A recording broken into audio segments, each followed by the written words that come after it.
Kolkata doctor जैसा ही ये और एक केस हुआ है देहरादून में। ये चीज सुन के अंदर से एक बार तो मुझे भी रोना आ गया। और लड़की की उम्र भी सिर्फ 16 साल थी। करीब 10:30 बजे देहरादून के आईएएस बेटी पर एक बस लगती है। एंड उसी बस में एक लड़की होती है जिसे पटियाला जाना होता है। बस में बैठी हुई लड़की के पास ड्राइवर और कंडक्टर जाते हैं, जो कि उस लड़की के इधर उधर टच करना शुरू करते हैं। तो डरी हुई वो लड़की बोलती है कि अंकल मुझे पटियाला जाना है, कितना टाइम लगेगा यहां से।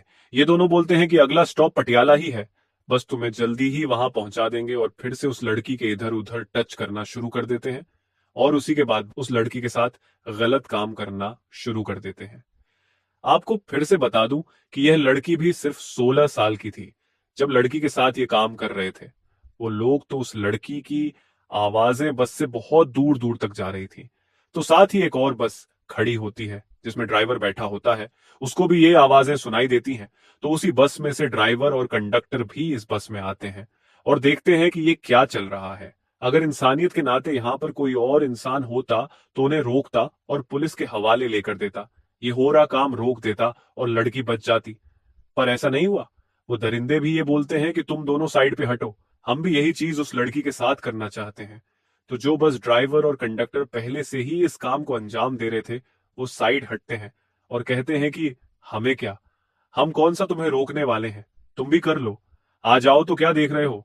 इसलिए इंडिया में घर वाले अपनी लड़कियों को समझा कर रखते हैं कि कभी देर रात बाहर नहीं निकलना, क्योंकि ऐसे दरिंदे हर गली मूड पर अपने काम को अंजाम देने के लिए इसी सोच के साथ दुनिया में बाहर घूम रहे हैं। और आगे वाली चीज सुनकर तो एक बार तुम्हारा दिल भी टूट जाएगा।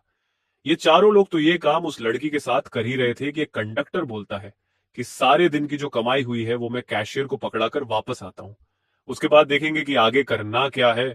तो कैशियर कंडक्टर को बोलता है कि वैसे तो बस 10:30 बजे तक आ जाती है, लेकिन आज तुम्हें इतना ज्यादा टाइम क्यों लग गया। तो कंडक्टर बहुत सारे बहाने बनाता है और उसकी चोरी पकड़ी जाती है। कैशियर को समझ आ जाता है कि ये बंदा झूठ बोल रहा है, जिसके बाद कंडक्टर को सच बताना ही पड़ता है। तो कंडक्टर कैशियर को बोलता है कि हमारे पास ये लड़की अभी भी है, अगर तुम भी जाना चाहते हो तो आ जाओ। मतलब देख रहे हो तुम लोग कैसे एक लड़की को इन्होंने ऑब्जेक्ट बना दिया है। अगर अब कैशियर के दिल में थोड़ी सी इंसानियत बाकी होती तो शायद वो पुलिस के पास जाकर इन लोगों को सजा दिलवा। लेकिन वो भी एक क्रूर दरिंदा निकला जो बोल रहा था कि मुझे भी उस लड़की के पास लेकर जाओ। तो उस जगह जाकर देखते हैं कि बस ड्राइवर और कंडक्टर सारे अभी भी उस लड़की के साथ लगे हुए थे।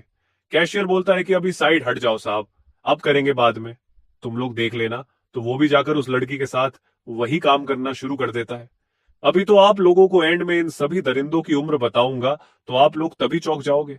आइए जानते हैं कि वो लड़की कौन थी, कहां से आई थी, सच में इन लोगों ने उसके साथ कब कब क्या किया। 12 अगस्त रात के करीब 1:30 के अराउंड एक लड़की सहमी हुई आईएसबीडी के बस स्टैंड पर अकेली खड़ी हुई थी और प्लेटफॉर्म नंबर था 12।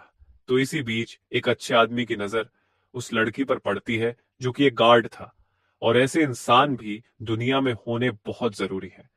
वो गार्ड देखता है कि ये लड़की घबराई हुई है, उम्र इसकी छोटी है, रात के 1:30 ये अकेली यहाँ क्या कर रही है। और दूसरी साइड ही वो देखता है कि एक और आदमी दूसरी चेयर पर बैठा हुआ इस लड़की पर गंदी निगाह टिकाकर बैठा हुआ है। तो इंसानियत के नाते वो चाइल्ड वेलफेयर वालों को 109 पर कॉल कर देता है। तो वो वेलफेयर वालों को बोलता है कि मुझे एक लड़की मिली है यहाँ पर जो मुझे ठीक नहीं लग रही, आप प्लीज यहाँ पर आइए और इस लड़की की केयर करें और इसे शेल्टर होम ले जाए। उसी के थोड़े टाइम बाद वहां पुलिस आती है, चाइल्ड वेलफेयर वाले आते हैं और उस लड़की को ले जाकर शेल्टर होम ले जाते हैं।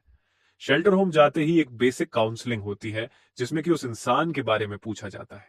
तो इसी दौरान वेलफेयर वालों को पता चलता है कि उस लड़की का मानसिक संतुलन ठीक नहीं है, वो पागल सी लग रही थी। क्योंकि काउंसलिंग के दौरान देहरादून की एसएसपी ने बहुत सारे सवाल उस लड़की से किए जिनके जवाब वो उल्ट फेर दे रही थी। पहले कुछ और बता रही थी और अगले दिन कुछ और। पहले उस लड़की ने बताया कि वहां से वह पटियाला जा रही थी, फिर अगले ही दिन वह स्टेटमेंट चेंज करती हुई बोलती है कि मैं यूपी मुरादाबाद से हूं, वहीं अपने घर वापस जा रही हूं। और अपनी फैमिली के बारे में उसने बताया कि मेरा कोई नहीं है, मैं सिर्फ अकेली रह गई हूं। इस दुनिया में फिर नेक्स्ट डे ही पता चलता है कि उसके तो माँ बाप जिंदा है, उसका भाई तो मजदूरी करता है और ये सभी लोग यूपी मुरादाबाद में रहते हैं। फिर और काउंसलिंग की जाती है और धीरे धीरे पता चलता है कि ये लड़की पहले भी बहुत बार अपने घर से भाग चुकी है। उसके मॉम डैड को ढूंढा जाता है। वो आकर बताते हैं कि यह बहुत दिनों से गायब थी। पहले भी बहुत बार हो चुका है कि ये लड़की अपना घर छोड़ के भाग चुकी है। अब इस बार भी 13 दिन हो चुके थे जब ये लड़की अपने घर से भागी थी, जब उसके माँ बाप उसे लेने आ रहे थे। उसी दौरान तीसरा दिन होता है और पुलिस के द्वारा जब तीसरे दिन को काउंसलिंग की जाती है तो उसके बारे में ऐसी चीजें सामने आई कि एक बार तो पुलिस भी हिल गई।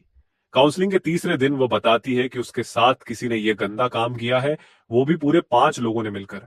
तो इसकी आगे की काउंसलिंग के लिए और बहुत बड़ी पुलिस ऑफिसर को बुलाया जाता है, क्योंकि अभी तक ये मर्दों से थोड़ा घबरा रही थी और दूर दूर रहने की कोशिश कर रही थी। तो इसी दौरान उसने फुल डिटेल में इसी फीमेल ऑफिसर को अपनी सारी कहानी बताई। इसके बाद देहरादून पुलिस एक्शन में आ जाती है और उसी जगह पहुंचती है। यहां से ये स्टोरी शुरू हुई थी। 12 अगस्त को जिस टाइम पर वो लड़की मिली थी, उस टाइम की फुटेज निकाली जाती है और कैमरा की सारी फुटेज में एक बंदा सामने आता है, जो मैंने आपको पहले भी बताया कि उस दिन उस लड़की के पास चेयर पर बैठा हुआ था। जिस टाइम पर गार्ड ने पुलिस को कॉल की थी, पुलिस के द्वारा उस बंदे की फोटो निकाली जाती है और डेपो पर जाकर उस बस स्टैंड पर एक एक कर्मचारी से उसके बारे में बात की जाती है। तो सभी लोग बताते हैं ये तो यहां पर ही एक बस में कंडक्टर है। तो जल्दी से पुलिस कार्रवाई करती है और इस कंडक्टर को पकड़ लिया जाता है। सीरियस केस के कारण पुलिस द्वारा बहुत शक्ति भर दी जाती है इस आदमी पर, जिसके बाद यह अपना गुनाह कबूल कर लेता है और फुल डिटेल में पुलिस को सारी चीजें बताता है कि कौन कौन इस गुनाह में शामिल था और उन्होंने कैसे कैसे ये चीज की। तो वो बताता है कि 12 अगस्त शाम के 4:30 बजे यह लड़की अकेली खड़ी हुई दिखाई दी थी उन लोगों को, वहीं बस स्टैंड पर। उसी के बाद ये सारे लोग मिलकर उस लड़की के साथ ऐसा गंदा काम करते हैं। अभी अगर आप लोगों को इन सभी की उम्र बताऊं तो आप लोग भी शौक रह जाओगे। पहला नाम धूमेंद्र कुमार, जिसकी उम्र 32 साल थी, और देवेंद्र नाम का ड्राइवर, जिसकी उम्र थी 52 ईयर्स, जिसने अपनी बेटी की उम्र की लड़की के साथ यह गंदा काम किया। रवि कुमार जो कंडक्टर था, उसकी उम्र 34 साल, और अगले आदमी का नाम था राजपाल, जिसकी उम्र 57 थी। जी हाँ, 57 साल क्या बोले, अभी इतनी उम्र हो चुकी थी। बूढ़ा होकर भी इसे समझ नहीं आई कि यह क्या इतना गंदा काम आगे करने जा रहा है। अगला आदमी था राजेश कुमार, जिसकी उम्र 38 साल थी। मतलब तुम लोग ये इनकी उम्र देखो, 57 साल, 52 साल, इस उम्र में इन सभी लोगों ने उस लड़की के साथ घिनौना काम किया जो कि नाबालिग थी। क्या तुम लोग दरिंदगी देख रहे हो? इन बंदों की खुलेआम पब्लिक जगह पर खड़ी हुई बस में एक लड़की के साथ 5 लोग मिलकर ये घिनौना काम करते हैं। और इसका सबसे बड़ा रीजन था कि इन सभी लोगों को पता चल गया था कि ये लड़की मानसिक तौर पर सही नहीं है। ये किसी को क्या ही बताएगी। हमने इसके साथ क्या किया, तो चलो मिलकर इसका फायदा उठा लेते हैं। और दिल ये चीज सुनकर तब टूटा कि वो लड़की को कुछ पता ही नहीं था कि उसके साथ हो क्या रहा है। वो अब भी यही चीज बोल रही थी कि मुझे पटियाला जाना है, मुझे वहां छोड़ आओ एक बार। तो मेरा दिल भी ये चीज सुनकर अंदर से टूट गया था। मुझे तो दिल से ऐसा लग रहा था कि इन सारे बुड्ढों को एक कमरे में आग लगा के सभी को अंदर फेंक देना चाहिए। बाकी आपके दिल में उस लड़की के लिए क्या फीलिंग है, कमेंट के जरिए हमें जरूर बताना।